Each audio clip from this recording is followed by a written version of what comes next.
सर्वेभ्यो नमः। देववाणी संस्कृतम YouTube channel में आप सभी संस्कृत प्रेमियों का हार्दिक अभिनंदन है। मित्रों, हम संस्कृत व्याकरण प्रवेश का डॉक्टर बाबूराम सक्सेना जी द्वारा लिखित पुस्तक के समास प्रकरण को पढ़ रहे हैं और ये बहुत ही अच्छा समास प्रकरण है। आज हम समास प्रकरण की चौथी कक्षा को पढ़ेंगे, चतुर्थ कक्षा को। प्लेलिस्ट में कॉलम बना दिया गया है टीजीटी पीजीटी समास प्रकरणम डॉक्टर बाबूराम सक्सेना। वहां पर आप सभी कक्षाओं को देख सकते हैं। ये आप सभी के लिए हम निःशुल्क अभियान चला रहे हैं। आइएगा मित्रों, गत कक्षा में मैंने आपको अव्ययी भाव समास का कुछ भाग पढ़ा दिया था। ये भाग आपको पढ़ा दिया था मैंने, ठीक है। और ये सारा हमने पढ़ा दिया, बात नहीं करेंगे इस पर हम बार बार, ठीक है।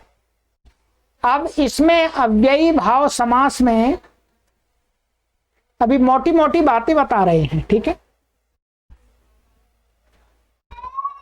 ये सारा मैंने आपको पढ़ा दिया था कि अव्ययी भाव समास में आपको ध्यान रखना होगा। अंतिम वर्ण है तो अंतिम वर्ण दीर्घ है, माने संज्ञावाची शब्द का, तो उसको ह्रस्व कर लेना, ठीक है। और ए आई है तो ई ह्रस्व कर लेना, ओ औ है तो ह्रस्व ऊ कर लेना। ये सारी बातें आप पिछली कक्षा में पढ़िएगा, तभी आपको ये कक्षा समझ में आएगी। ये भी ध्यान देंगे, सभी कक्षाओं को सीरीज से पढ़ के आएंगे तभी ये कक्षा समझ में आएंगी आपको सभी, अन्यथा नहीं आएंगे।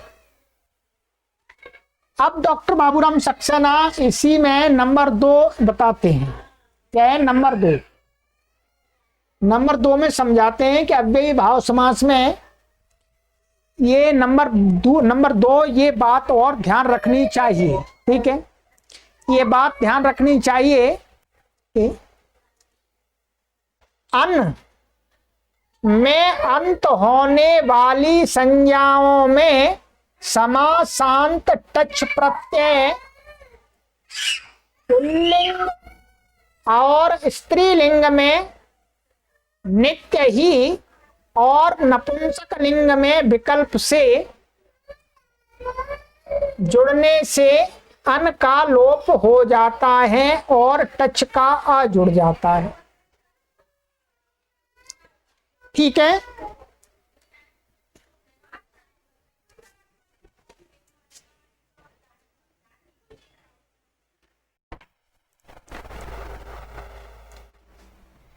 ये समझिएगा। कहते हैं कि जो अव्ययी भाव समास है उसमें पहला एक शब्द तो होता है अव्यय और दूसरा शब्द होता है संज्ञावाची। जो संज्ञावाची शब्द होता है, कहते हैं उस संज्ञावाची शब्द का अंत अन से हो रहा हो, अर्थात उस संज्ञावाची शब्द के अंत में अन हो, तो क्या करते हैं उससे एक समासांत टच प्रत्यय कर देते हैं। क्या कर देते? टच। पुल्लिंग में और स्त्रीलिंग में ये जो टच प्रत्यय है नित्य होता है और नपुंसक लिंग में ये टच प्रत्यय, नपुंसक लिंग का अर्थ है कि जब ये नपुंसक लिंग बनेगा प्राय करके, अर्थात जो अंतिम शब्द है वो नपुंसक लिंग है। जो अव्ययी भाव समास तो पूरा बना लेते हैं तो क्या बन जाता है? वो तो नपुंसक लिंग बन जाता है। तो उसको नहीं कह रहे, कह रहे हैं जो संज्ञावाची शब्द जिसका अंत अन से होता है, अनंत है, तो ऐसे संज्ञावाची शब्द यदि पुल्लिंग है या स्त्रीलिंग है तो उससे अव्ययी भाव समास करने पर टच प्रत्यय नित्य हो जाता है। और अन्न अंत वाला नपुंसक लिंग संज्ञावाची शब्द है तो क्या होता है उससे? तो कहते हैं फिर उससे टच प्रत्यय विकल्प से होता है समास होने पर, ठीक है। समास होने पर होता वास्तव में जुड़ने से अन क्या है, जब टच प्रत्यय को जोड़ेंगे तो क्या हो जाता है? अन का लोप हो जाता है। जो संज्ञावाची शब्द के अंत में जो अन होगा उसको हटा दिया जाता है समास होने पर। और टच प्रत्यय का क्या होता है, टच का च हट जाता है, ट हट जाता है, अ बचता है केवल। वो आ उस संज्ञावाची शब्द में पीछे जुड़ जाता है। इसका मतलब हुआ वो ह्रस्वकारांत बन जाता है। ठीक है, इनके लिए दो सूत्र हैं, ध्यान दीजिएगा। एक ये बताया है और ये नंबर 2 यहाँ टिप्पणी लिखी हुई है। ये क्या नीचे सूत्र है इस बात को बताने के लिए। महर्षि पाणिनि के सूत्र हैं, कौन से हैं? एक तो सूत्र ये है अनश्च, ये अष्टाध्यायी का सूत्र है 5-4-108। अभी हम अष्टाध्यायी के सूत्र में नहीं पढ़ेंगे। ठीक है, ये यही कहता है कि अर्थात अनंत अव्ययी भाव समास में टच प्रत्यय कैसा, तद्धित प्रत्यय है। ये कैसा है, तद्धित संज्ञक प्रत्यय लगता है। और फिर जो अन का लोप होता है, अन भाग का लोप होता है, उसके लिए सूत्र है नस्तद्धिते। ये नस्तद्धिते सूत्र है 6-4-144। इससे क्या हो जाता है, इसके अनुसार जो टी भाग अर्थात अन का लोप हो जाता है।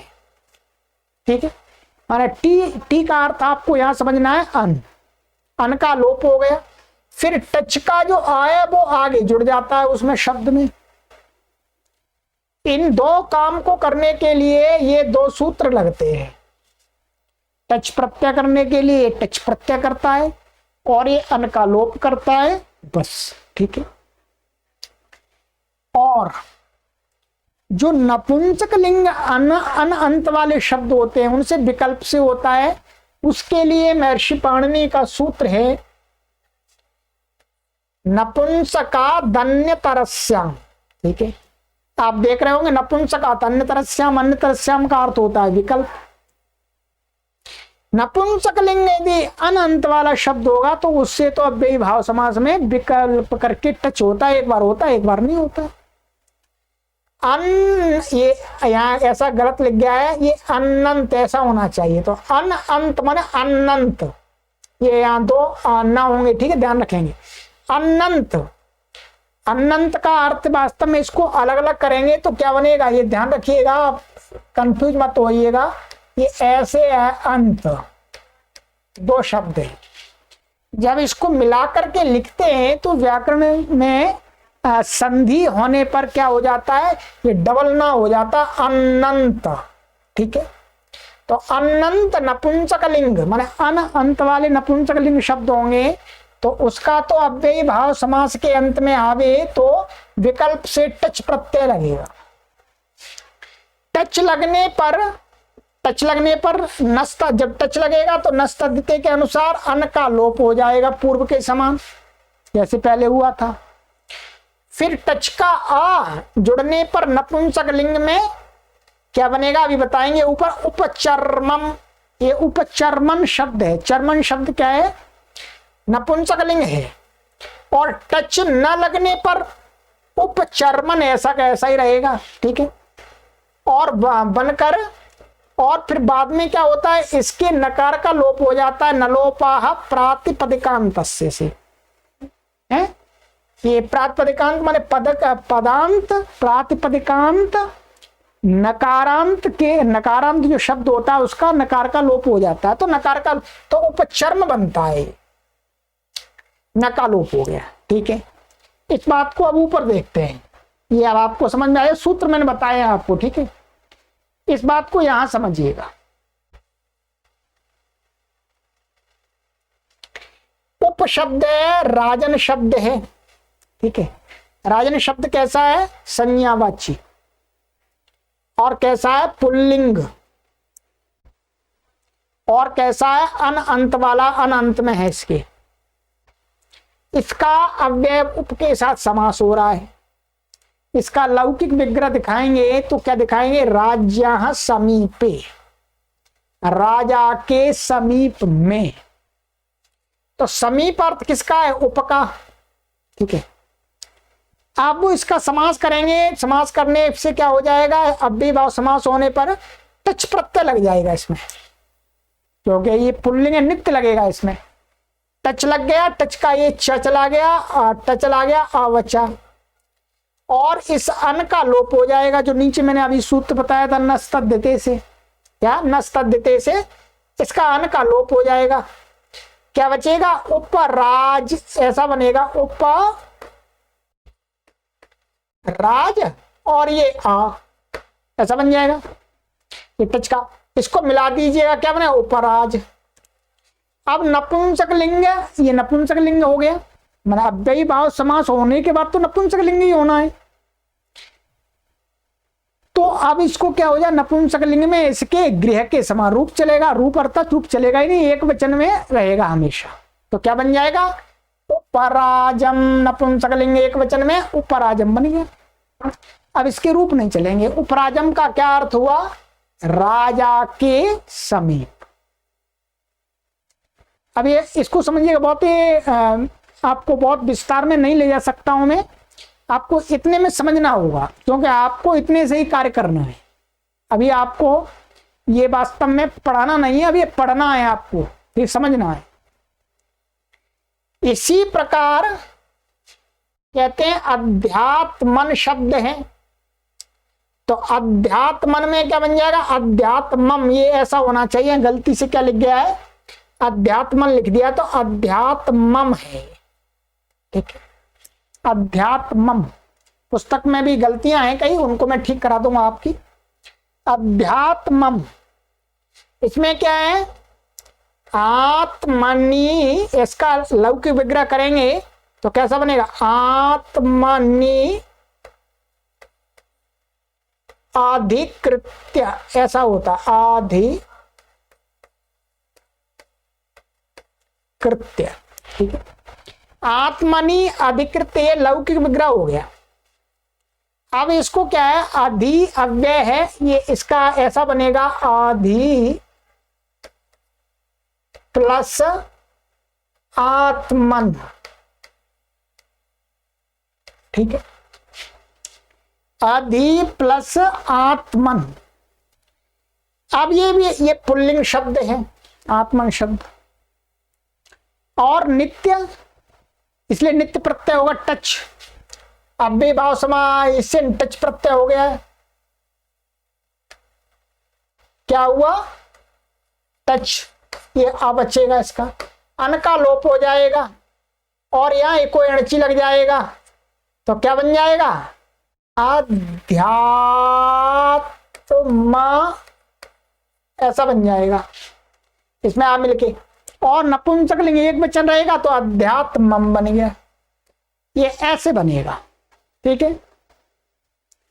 ये बात आपको ध्यान रखनी है, इस प्रकार के शब्द। अभी आपको समास वास्तव में पढ़ाया नहीं जा रहा, सूत्र तो आगे बताएंगे, ठीक है। दूसरा इसी प्रकार से दे रहे हैं उपसीमन। क्या है? उपसीमन। ये सीमन शब्द कैसा है? स्त्रीलिंग है। कैसा बोलो? स्त्रीलिंग।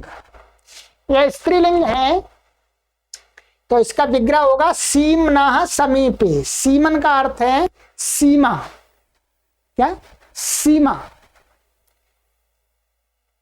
तो उपसीमन, तो इसमें भी ये स्त्रीलिंग है, तो इसलिए नित्य होगा, अनंत, अनंत है, अनंत है, तो टच हो गया, तो क्या बन जाएगा? पूर्वत लोप आदि होकर के इसका, और ये आ बचेगा, तो क्या बनेगा? उपसीम, और नपुंसकलिंग हो जाएगा समास होकर के, तो उपसीम, ये बनेगा ऐसा, ठीक है जी।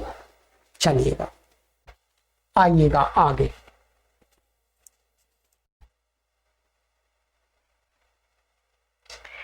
नपुंसकलिंग में क्या ध्यान रखना है आपको? जैसे चर्मन शब्द कैसा है? नपुंसकलिंग है ये, और संज्ञावाची है, और उप के साथ समास हो रहा है।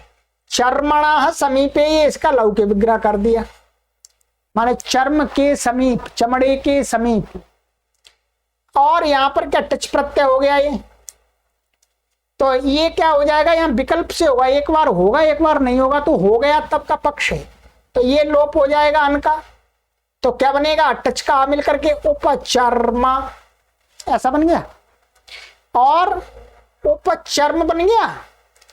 फिर इसको क्या होगा, नपुंसकलिंग में उपचर्मम बन जाएगा, जो का अव्ययीभाव समास हो गया तो नपुंसकलिंग एक वचन हो जाता है, तो उपचर्मम बन गया। ये टच प्रत्यय हुआ तब का है।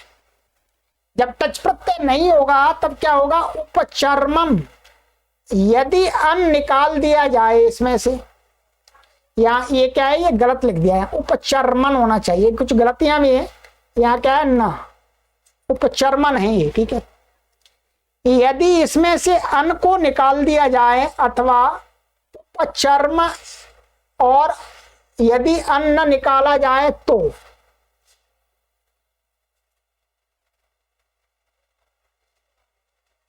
या कुछ ठीक नहीं लिखा वाक्य, ठीक है। जब टच प्रत्यय नहीं होगा तब क्या होगा, ये कहना चाह रहे हैं कि टच हो गया उपचर्म, ठीक है। उपचर्म नहीं बनेगा, उपचर्मम बनेगा आकारांत बनने से, ये अथवा भी गलत लिखा हुआ है, ठीक है। और उपचर्मन, इसको हटाए, इसको, ये क्या है, उपचर्मन, उपचर्म बनेगा यहाँ पर वास्तव में, ये उपचर्मन है ये। अब यहां पर क्या है, अन का अन्न निकाला जाएगा, अन नहीं निकाला जाए, क्योंकि अन का लोप तो तब होता है जब टच प्रत्यय होता है, टच होगा ही नहीं तो क्या हो जाएगा, न का लोप हो जाएगा, ठीक है। तो यहां पर यदि अन निकाल दिया जाए,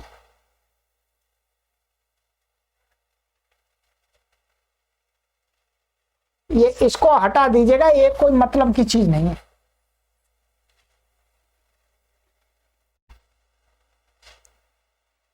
कभी कभी क्या होता है, जटिल मामला बन जाता है, ये वाक्य बिल्कुल ठीक नहीं बैठ रहा।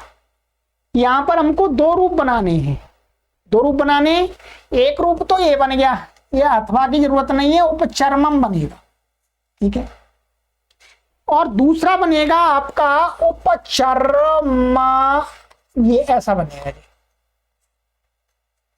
ये ऐसा बनेगा, टच नहीं होगा तो अन का लोप नहीं होगा, न का लोप हो जाएगा, न लोपः प्रातिपदिकान्तस्य, तो क्या बनेगा, उपचर्म, ये ऐसा ही रहेगा बस, उपचर्म। इसको आप भूल जाइएगा, ये कुछ कठिन बना दिया जाता है कभी कभी, ठीक है। दो रूप बन जाएंगे और विकल्प से होता है जो मैंने सूत्र बताया, नपुंसका दन्यतरस्य, ठीक है। तो दो रूप बन गए, उपचर्मम और उपचर्म। चलिए आगे आ जाइएगा। कहते हैं कि नंबर 3, यदि अव्ययी भाव समास के अंत में झय प्रत्याहार का कोई वर्ण आवे तो विकल्प से समासांत टच प्रत्यय जुड़ता है। अब ये तीसरी बात बता रहे हैं, यदि आप अव्ययी भाव समास कर रहे हैं और उसके अंत में संज्ञावाची शब्द है, संज्ञावाची शब्द का अंतिम वर्ण यदि झय प्रत्याहार के अंतर्गत आ जाए, झय में क्या आएंगे, झय में आपके वर्ग के चौथे अक्षर, तीसरे अक्षर, दूसरे अक्षर और पहले अक्षर, और क्या आएगा, बस इतने ही आएंगे, का पाय जय बन गया। माने वर्ग के चौथे, तीसरे, दूसरे, पहले, अर्थात 5 वर्ग हैं, कवर्ग, चवर्ग, टवर्ग, तवर्ग, पवर्ग। इन 5 वर्गों के अंतिम अक्षर को छोड़ दीजिएगा, बाकी के कितने अक्षर हो गए, का, खा, गा, घ, न छूट जाएगा, चा, छा, जा, झा, यह छूट जाएगा, टा, ठा, डा, ढा, न छूट जाएगा, ता, था, दा, धा, न छूट जाएगा, पा, फा, बा, भा, मा छूट जाएगा। ये 4 पन्ना 20 वर्णों में से कोई भी वर्ण यदि अव्ययी भाव समास के अंतिम शब्द में अंत में होता है तो कहते हैं विकल्प से समासांत टच प्रत्यय होता है। टच माने विकल्प से आ जुड़ता है। इसके लिए सूत्र है बाकायदा। कौन सा सूत्र है? ये सूत्र है इसका झयाहा। झयाहा ये कहता है, झयाहा ये भी विकल्प करता है। इसमें चाहे आपका पुल्लिंग शब्द हो, चाहे स्त्रीलिंग शब्द हो, चाहे आपका नपुंसकलिंग को तो पहले ही विकल्प कर दिया है, नपुंसकलिंग भी आ जाएगा। ये सामान्य कोई किसी भी प्रकार का शब्द हो तो इसमें तो झ प्रत्याहारांतर्गत वर्ण अंत में है तो उसको टच विकल्प से हो जाएगा। जैसे देखिएगा, जैसे उपसमित, ये समित शब्द है। समित कैसा? स्त्रीलिंग शब्द है। ये ध्यान देंगे, ये शब्द कैसा है? स्त्रीलिंग। तो इसको टच अव्ययीभाव समास कर रहे हैं तो क्या हो जाएगा? समिधा समीपे उपसमिधम। तो टच हो गया तो उपसमिधम ऐसा बन गया, पूर्व के समान। यहां पर लोप नहीं होगा, बस टच का आ इसमें जुड़ जाएगा तो उपसमिधा और नपुंसकलिंग एक वचन में उपसमिधम बन गया। ठीक है। टच के अभाव में क्या बनेगा? उपसमित बन जाता है। क्या है? यहां टच नहीं होगा तो क्या बनेगा? उपसमित और धा ऐसा होता है। धा को संधि से क्या हो जाता है? द हो जाता है। झलाम जशो अंते से ध हो जाता है इसको, धा को। फिर वावसाने क्या है? वावसाने से वापदांतस्य पद के अंत में वर्तमान को विकल्प करके क्या हो जाता है? इसको त हो जाता है तो त वाला दिखा दिया है तो उपसमित बन जाता है। क्या बन जाता है? बोलो, उपसमित। पक्ष में उपसमित भी बनेगा, या त के स्थान में द भी दिख सकता, उपसमित दोनों बन जाएंगे। ठीक है। तो आपको संधि में नहीं आना, ये रख लीजिएगा, ये ध को त हो जाता है संधि से। ठीक है।